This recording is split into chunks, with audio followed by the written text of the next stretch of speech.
Slides into first, the run scores, and the Growlers win the ball game.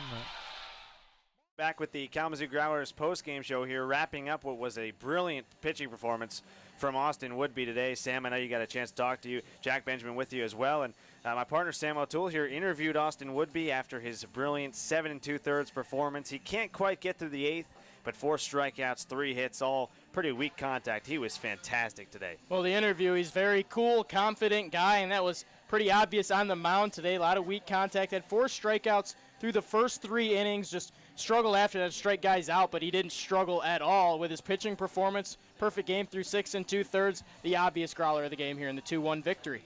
Let's talk about his ability today to get weak contact. We talk about the hard hit percentage of a Growler when he's struggling at the plate. Is he hitting the ball hard, having good at-bats today?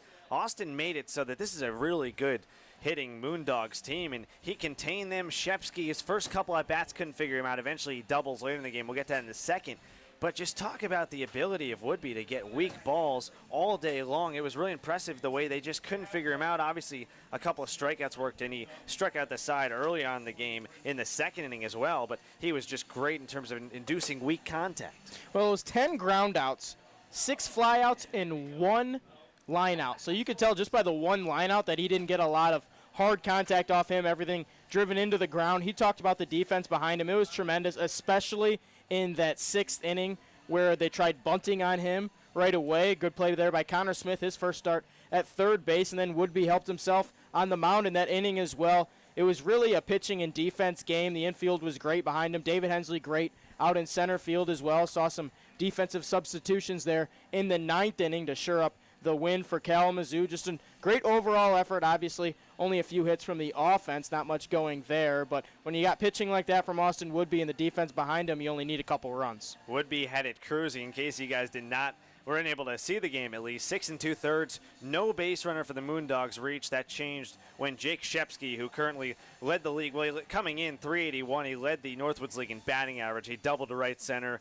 Me and you saw that, and we think, oh, well, maybe a collapse is coming, but credit Austin Woodby, settles down, gets through that frame. They don't get any further runs. Then Austin Rodesky comes on later, gets a save. Hayden Browser gets an out as well. A good persevering effort there from the Growlers, and all they needed was those 2 runs. You talked about it, and Connor Smith was the guy today. Couple hits for him, a big RBI early on to put him in front in the first. Well, we talked about Mankato's struggles really after the 6th inning when they're trailing after 6, now 0-11, and in 1-run games they fall to 3-7. Kalamazoo improves to 5-4. That was the difference in this one, who could pull out the 1-run victory. Both starters were tremendous. Link went 6 innings, 5 hits, 2 runs, couple of walks, and 5 strikeouts. He had a great start as well, obviously overshadowed by Woodby's start, but it was just a great performance from Kalamazoo, and when you have a team like Mankato and the bats aren't going, that's a good sign, and you're probably going to have a good chance to win. Well, you got to take advantage of when the bats are off, and Shepsky obviously not getting a hit till the at-bat. The guy who followed him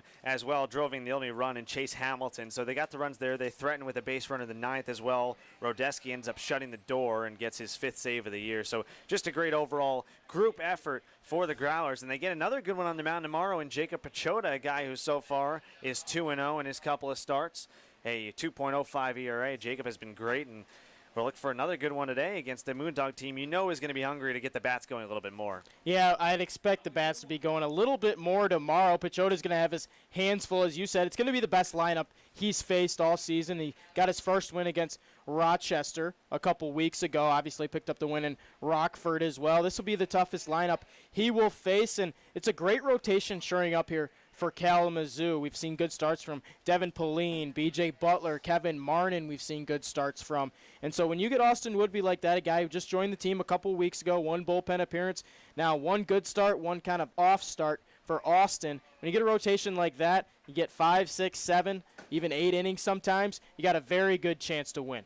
Good to see Austin Rodesky bounce back, too, after the blown save against the Rafters. He picks up his 5th save today, gets back among the leaders in terms of the Northwoods League. And just to recap the scoring summary, in case you guys did miss the game, Connor Smith providing the initial spark, the RBI single in the first inning up the middle, and Connor would score the other Growler run, and what turned out to be the game-winning run in the 5th inning, a double, and then coming around in a wild pitch to score. For the Moondogs, it was Shepsky scoring their run. He doubled, as we mentioned, breaking up the perfect game of Woodby after 6 2/3. He was singled in by Jace Hamilton, but that was it. Austin Rodesky ends up shutting the door, and a 2-1 Growler win was the final. So the Growlers opened the second half in style. They win the first one. They finished the first half 20-16, now 1-0 in the second half, tied for first, obviously, but they're going to have to string together a couple of consecutive wins, and now they have 2 straight wins now for the Growlers, a team that had 7 straight wins at one point in the first half of the season. What do they have to do to get that kind of winning streak going, or at least get on the kind of run where they can get 5 out of 6, 4 out of 5, and get some consistency here in the second half? Well, they started here today with winning the first game of the series. They haven't done that in the previous 4,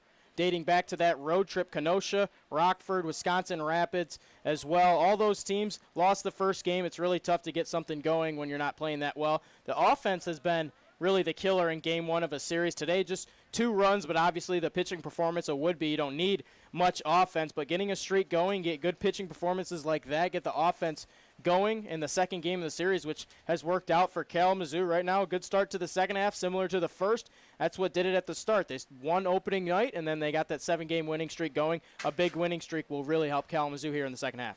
Growlers go for 3 in a row tomorrow night, same time, 7:05. Mankato, the MoonDogs will fall to 22-14. They're going to be, well, at least 1 game back, of course, in the north after the first game of the second half. Growlers go overall 21-16, now 1-0 in the second half of the season. As we said, final tallies: Mankato 1 run, 5 hits, no errors, and 4 left on. The Kalamazoo Growlers 2 runs, 5 hits, no errors, and 2 left on base. Winning pitcher Austin Woodby, his brilliant 7 2/3 performance, 3-hit ball, and just 1 earned run. He improves to 1-0 on the season. Cameron Link, despite some good pitching, as my partner stated, he falls to 0-1. Sometimes you pitch well and take the loss. That's how baseball goes, of course. And Austin Rodesky now 5 out of 6 in save tries, his 5th save overall. As we said, Jacob Pachota on the mound tomorrow, 2-0, going for his 3rd win. The time of this game, and we do want to mention this, 1 hour and 53 minutes.